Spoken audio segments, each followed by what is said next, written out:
the biggest changes that we can make in ourselves and our lives are always the small ones. And I have an example: weight loss. The brain hates change. There's so much science, so much data behind this. Our brain does not like change, it likes consistency. I love it when my clients write books because the book positions them as an expert and helps them with their speaking. So if you're in the process or you've been thinking about writing a book, I just want to encourage you to actually do the thing. But today is not about how to write a book. I'm bringing on another one of my clients who has written a book. And this book is about change because change isn't always positive. Sometimes change can be unexpected. And what do you do when life throws you a monkey wrench? So today I'm bringing on Lisa Boehm. She is the author of Now What? Let's get on to the show. Lisa, I am so excited to share with my audience about you and this book because there is just so much to change, to resilience. But before we do, can you just introduce yourself to the audience? Absolutely. My pleasure. Well, first of all, thank you for having me back as a guest. I always enjoy our conversations.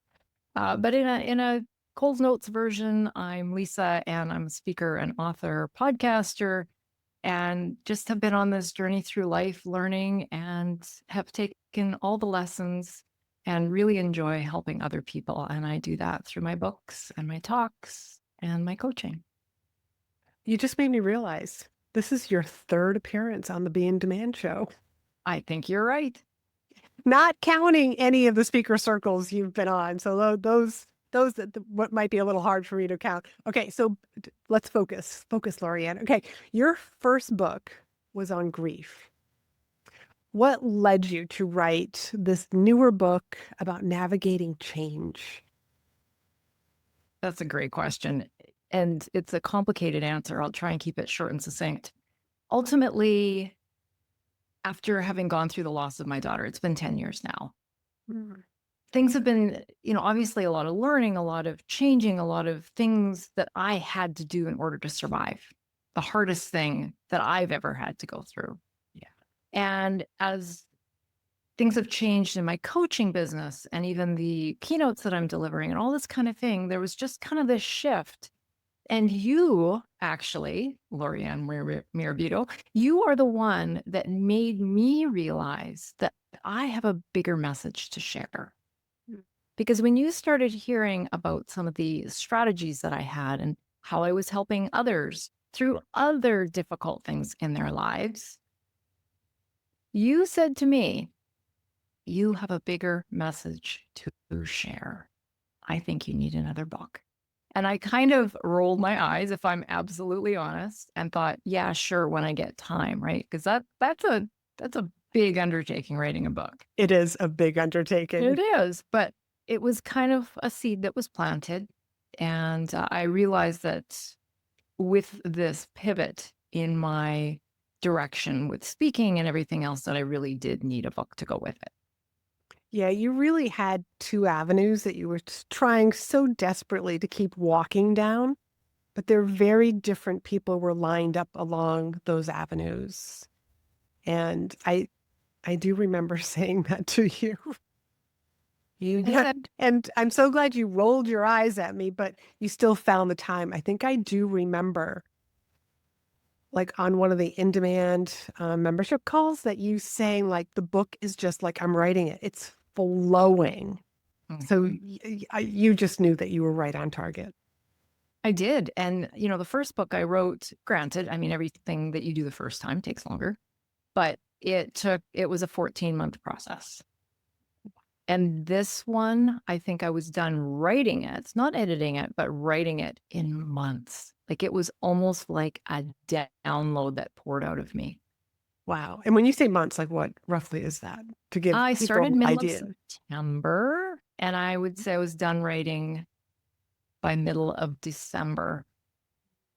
And then the rest has just been edits and getting feedback and all of that kind of thing. Congratulations. Okay. The book is called Now What? And I know we were toying around with the title of the book and the subtitle and all that great stuff. How did you come to call it Now What? Well, I think there's two different answers to this. And the first one is I think every single person that's listening, that's on this planet, has come to a point in their lives where they have stood on this precipice of the unknown. Something bad has happened. And they ask themselves, now what? So I think it's super relatable, but I also think it's a very empowering question. Because when we ask now what, I feel like we're in this space where we're ready to move forward. Even baby steps, but we're ready. So we're asking that question to ourselves, now what? So I knew that absolutely had to be the title. For me, it now what means like I'm ready. Hmm. I don't quite know what it is, but what's next? Like what is that next step? Now what? Exactly. Yeah, that was good for you for keeping it short too. Well, short and memorable and punchy, right? Yes. If somebody asks, what's the name of your book? They may not remember my subtitle because it is a titch longer. But when you say now what, that's memorable. It's very memorable. And I just have to share with everybody, like coming from the speaking world, like I see things through keynote titles. And if you're going to write a book, like how are you going to use it on stage and workshops and et cetera? And now what is such a great keynote title. So bravo. Well, and I think as I'm working on a keynote for a client right now, I've been able to kind of plant that phrase throughout the keynote. So hopefully Fantastic. people will walk away asking, now what? Good, And good. have All an right, answer. and now you Mhm. have an answer.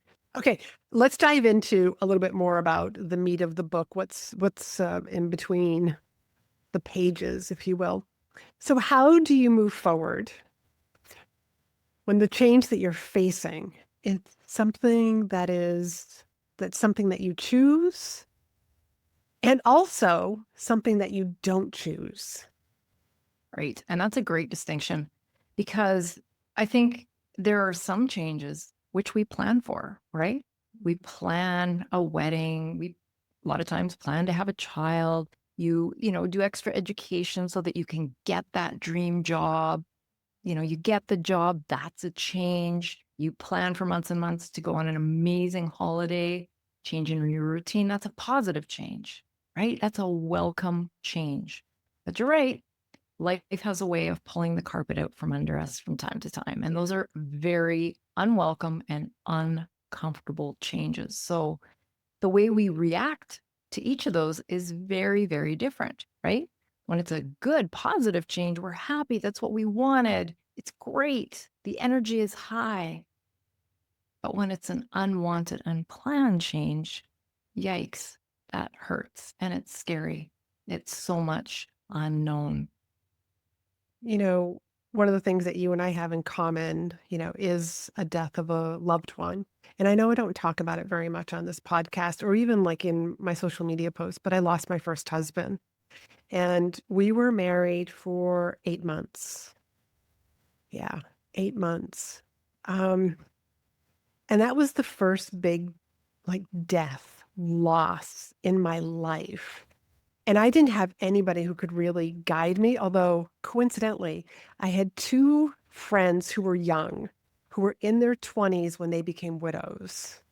Two girlfriends. Yeah, like they were the ones that I turned to. They were just like, I don't know what to do. And like they didn't really know it. They were just like, well, this is what I did. So like I didn't have like anybody to show me how to navigate this change. I did a lot of I'm sure I made a lot of mistakes if I had to go back and think about it. But like I had to do things very intuitively. And that's what I think like the value of your book, because you've got this acronym of reset. I mean, you were showing people like you don't have to do this alone. I've been there, I've done that. I've helped lots of other people do this as well. And that's one of the beauties of this book. I mean, everybody who's listening to this, I've had the honor of getting an early copy of this, and I was able to dive into it. And I just think this is so neat, and it's perfect timing right now with everything that's going on in the world. But now that I've mentioned the whole reset, can you walk us through this framework? Because you and I have talked about this from time to time, but I'd love for you to walk the audience through the reset framework and how it helps people move forward when they don't even know where to start, where to step next. Absolutely. I have always loved acronyms. When I was, going through high school or university or just trying to wrap my head around something new, if I could apply an acronym to it, I could always remember it 10 times better. And I think for me as a speaker, that's also very powerful for my audience as well. But in a nutshell, reset stands for first letters are release. I think so many of us carry around these ideas that we have to be people pleasers, we have to be perfectionists. We can't let anybody see us at our worst or see us struggling.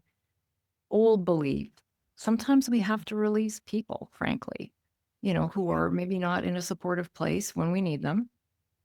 And it's just kind of a letting go of all these things that don't serve us. And in the book, we definitely dive more into what that looks like. The And first E. I just want to pause here for a moment for everybody who's listening. And that is like, you're giving people permission to release. If it doesn't serve you at like during this season of your life, during this season of change, just release it. It doesn't mean it can't come back, but it's That's just right. not serving you right now. That's right.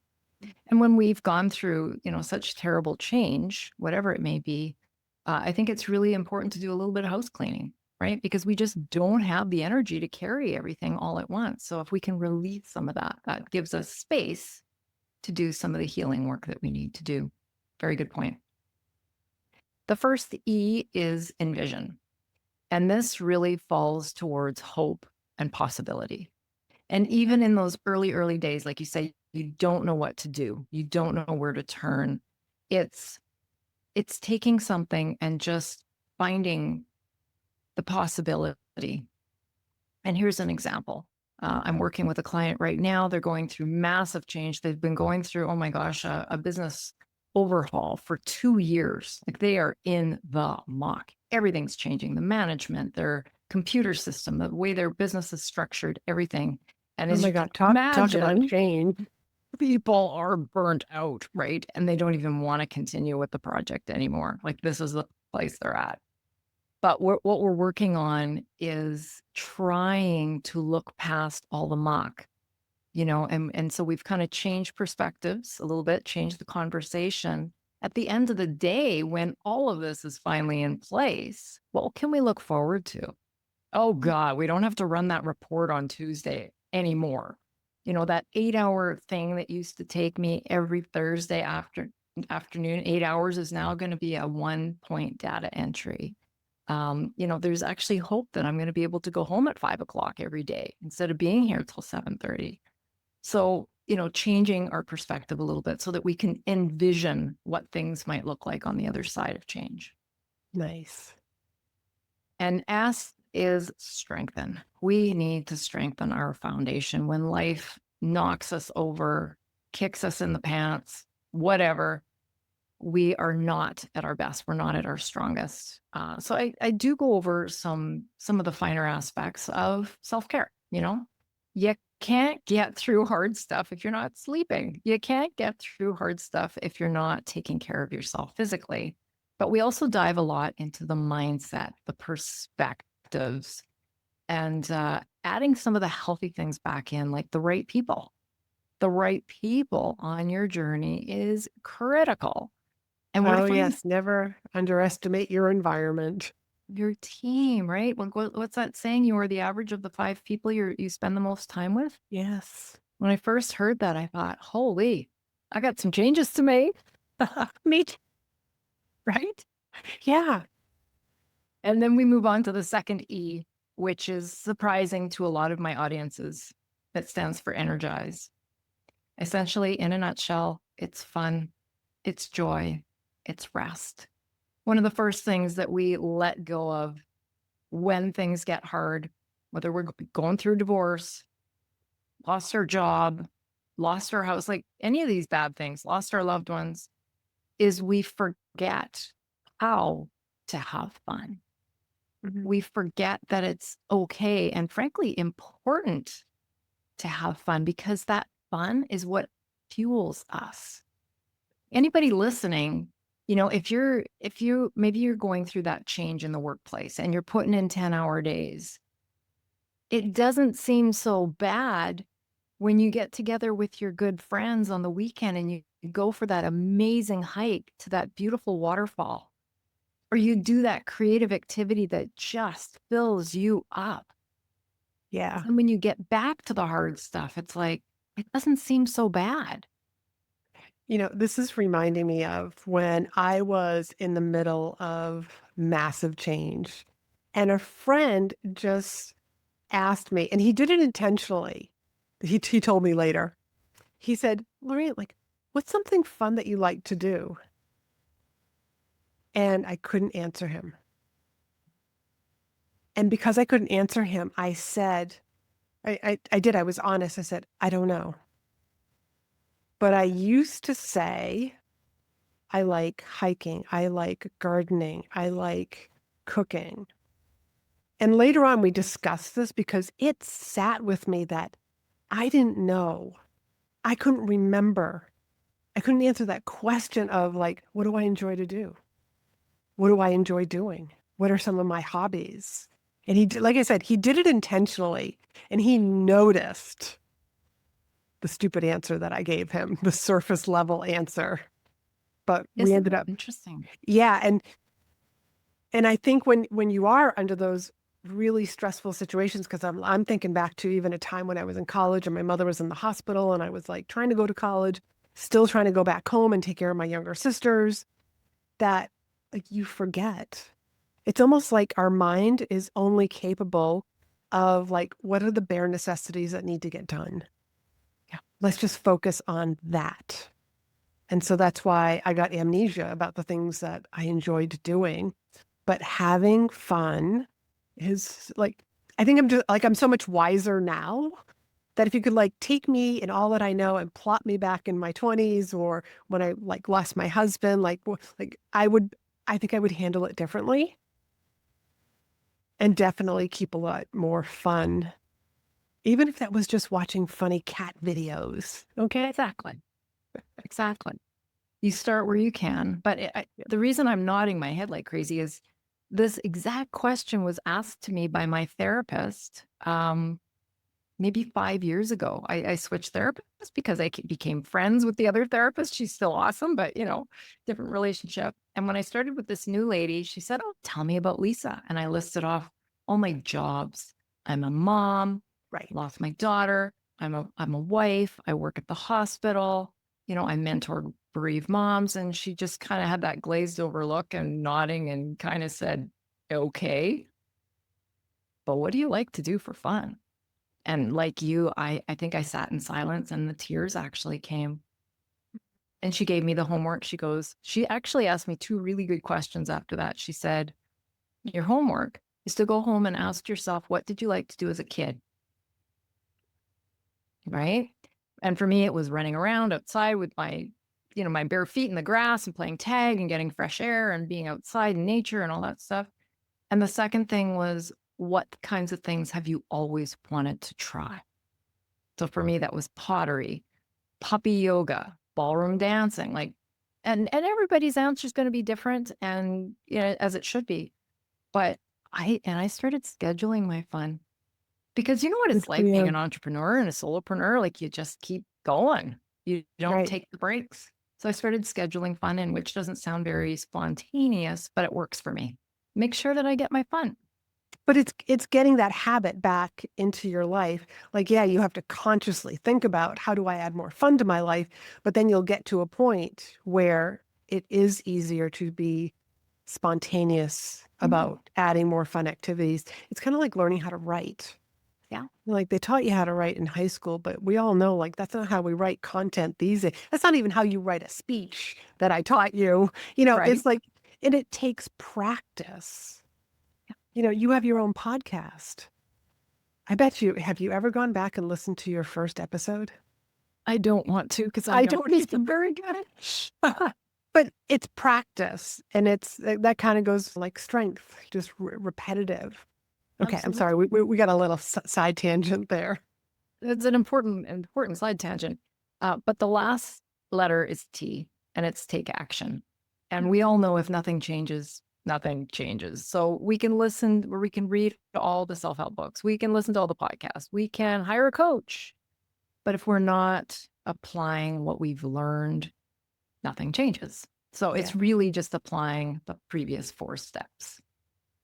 So let me just ask you a side question here. And that is, if corporations bring you in to speak at their maybe an annual event or maybe even some sort of like an employee appreciation week, what could the audience be walking away with?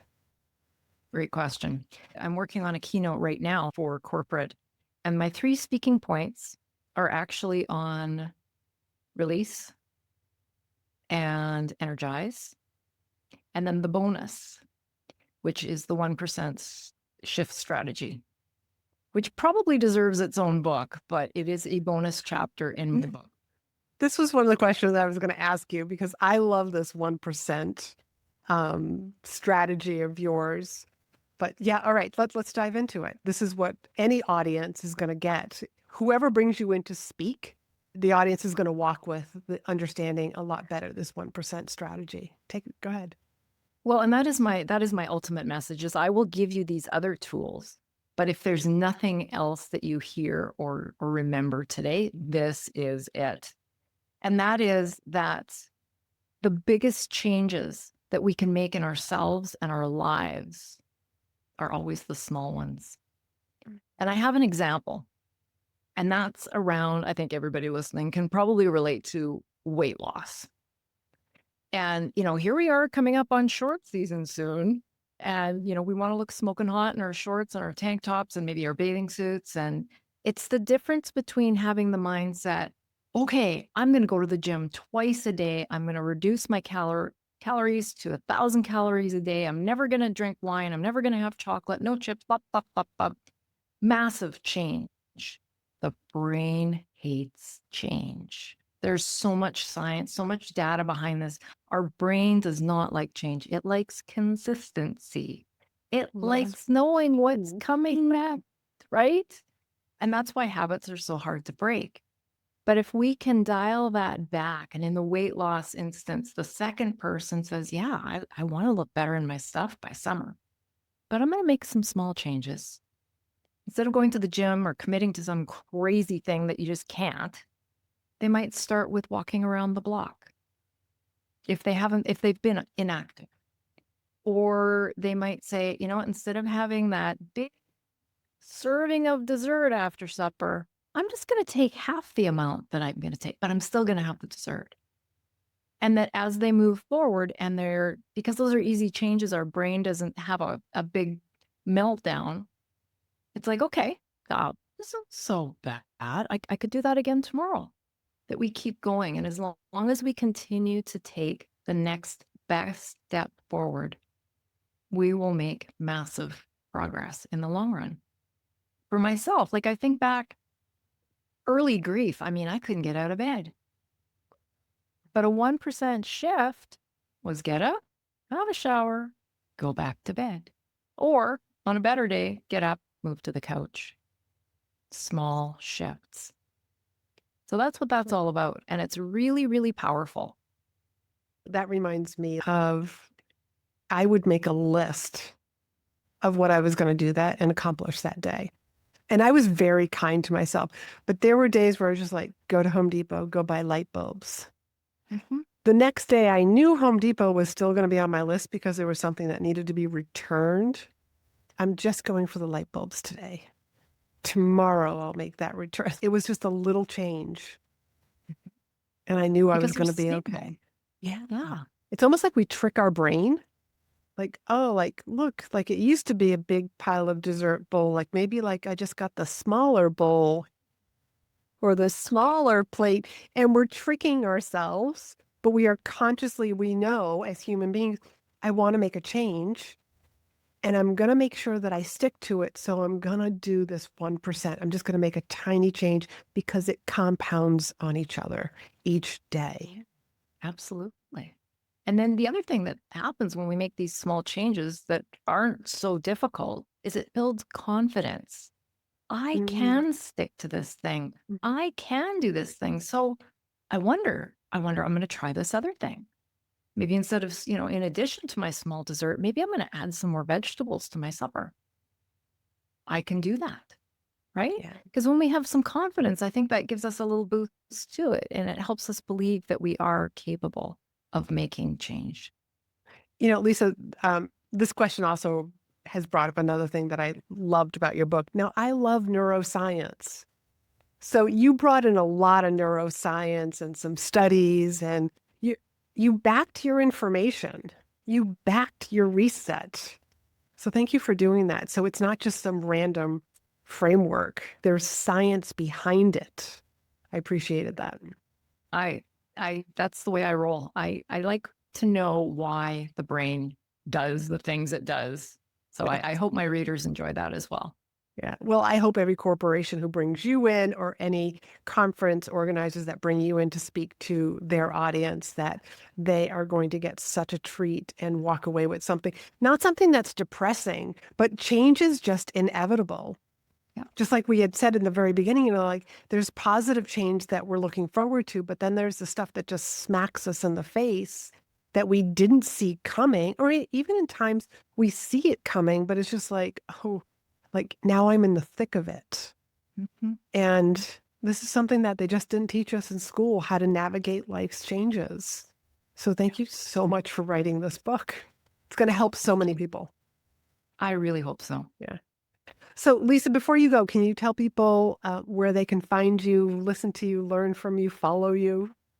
Probably a one-stop shop at my brand new website. It's www.resetforchange.com, and you can find out everything from there. Fantastic. Thank you so much, Lisa. This has been such an enjoyable conversation. Anything else you want to leave the audience with? I would say that if anybody has ever thought about writing a book, especially if they are a speaker, I think that it adds so much credibility to you as a speaker that it is a worthwhile endeavor. Yes, 100%. I agree with that. It's one of the first things that I did when I came into the speaking world was to write a book. But again, like it just kind of like it came to me and it evolved over time. One other question, if any meeting planner or conference organizer is listening to this, where should they reach out to you about talking about an event that they're hosting? They can find me on LinkedIn or even just send me an email directly. I am a one woman show and I'm happy to answer all emails myself. So Lisa at lisakboehm.com. And that I'll make sure that those links to your website and your LinkedIn are down below. Lisa, thank you so much.